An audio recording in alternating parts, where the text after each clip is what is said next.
শবে বরাতের কোনো আমল আছে কিনা, শবে বরাতের রোজা ও নামাজের নিয়ম কি, সবচেয়ে বহুল জিজ্ঞাসিত প্রশ্ন এখনকার।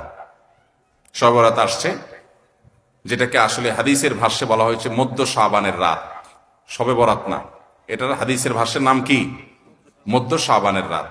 এই মধ্য শাবানের রাত বা মধ্য শাবানের রজনী, এই রাতে যেটাকে আমরা শবে বরাত বলি, এই রাতের নামাজের নিয়ম কি, কয় রাকাত পড়তে হবে, কোন রাকাতে কোন সূরা কতবার পড়তে হবে, এটা বহুল জিজ্ঞাসিত একটা প্রশ্ন।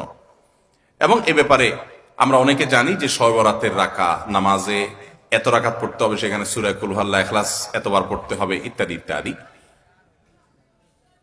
লাইলাতুল কদর ছাড়া অন্য যে সমস্ত রাতের ফজিলত আছে, এর মধ্যে 10টা রাতের কথা আল্লাহ তাআলা শপথ করেছেন, ওয়াল ফাজরি ওয়া লায়ালিন আশর। সে 10টা রাত হলো জিলহজের প্রথম দশক। খবর নেই আমাদের দেশে মানুষের, যে রাতগুলোর শপথ আল্লাহ কোরআনে করছেন, কত ফজিলতপূর্ণ, কিন্তু জিলহজের প্রথম দশকের রাতের কোন বিশেষ ফজিলতের কথা আমরা কয়জনে জানি? যাই হোক, মধ্য শাবান রজনীর কথা আমরা বেশি জানি শুধু না, সবচেয়ে বেশি আমরা এ রাতে ইবাদত বন্দেগীর চেষ্টা করি। তো সবচেয়ে বেশি চেষ্টা তো হওয়া উচিত হলো লাইলাতুল কদরে। এর পাশাপাশি যদি কেউ মধ্য শাবানের রাতে আল্লাহ তাআলার ক্ষমা লাভের চেষ্টা করে, সেটা দর্শনীয় না, সেটা জায়েজ। এই রাতের এতটুকু ফজিলত অবশ্যই প্রমাণিত যে আল্লাহ রাব্বুল আলামিন এই রাতে হিংসুক ছাড়া, মুশরিক ছাড়া বাকি মানুষগুলোকে সাধারণ ক্ষমা ঘোষণা করেন। অতএব এ রাতের একেবারে কোনোই ফজিলত নেই, ব্যাপারটা সেরকম না।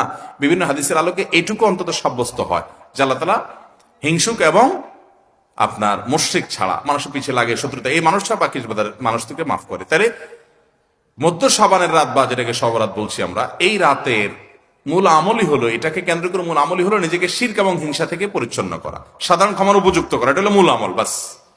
এর বাইরে আপনি ক্ষমা লাভের জন্য যদি চেষ্টা করেন, সেটা কোনো দর্শনীয় বিষয় নয়। তবে এই রাতকে কেন্দ্র করে বিশেষ ফরম্যাটে নামাজ, রাত জেগে, তারপর বিশেষ ফরম্যাটে ইবাদত, এই সূরা এতবার, এই নামাজ এত রাকাত, এরকম কোনো কথা কোরআন হাদিসে বর্ণিত হয়নি। এগুলো আমরা মনগড়া বানিয়ে নিয়েছি। এবং যদি এরকম কোনো ফরম্যাট আমরা ঠিক করে নিয়ে সেভাবে ইবাদত করাটাকে আমরা এ রাতের আমল, শরিয়া সিদ্ধ আমল মনে করি বা সুন্নাহ আমল মনে করি বা কোন নির্দিষ্ট আমল মনে করি, তো একটা বেদাতে পর্যবেসিত হবে। অতএব বাড়াবাড়ি এবং ছাড়াছাড়ি এই দুইটাই আমাদেরকে পরিহার করতে হবে। যতটুকু আছে ততটুকু আমরা আমল করব এবং এসে আমল অনুযায়ী আমরা চলার চেষ্টা করব। শবে বরাতে সবচেয়ে বেশি মানুষ মসজিদে কেন ভিড় জমায় বলেন তো?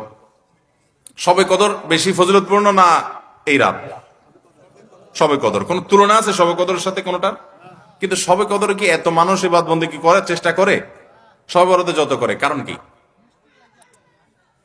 মিষ্টির জন্য বলে, খারাপ বলেন নাই।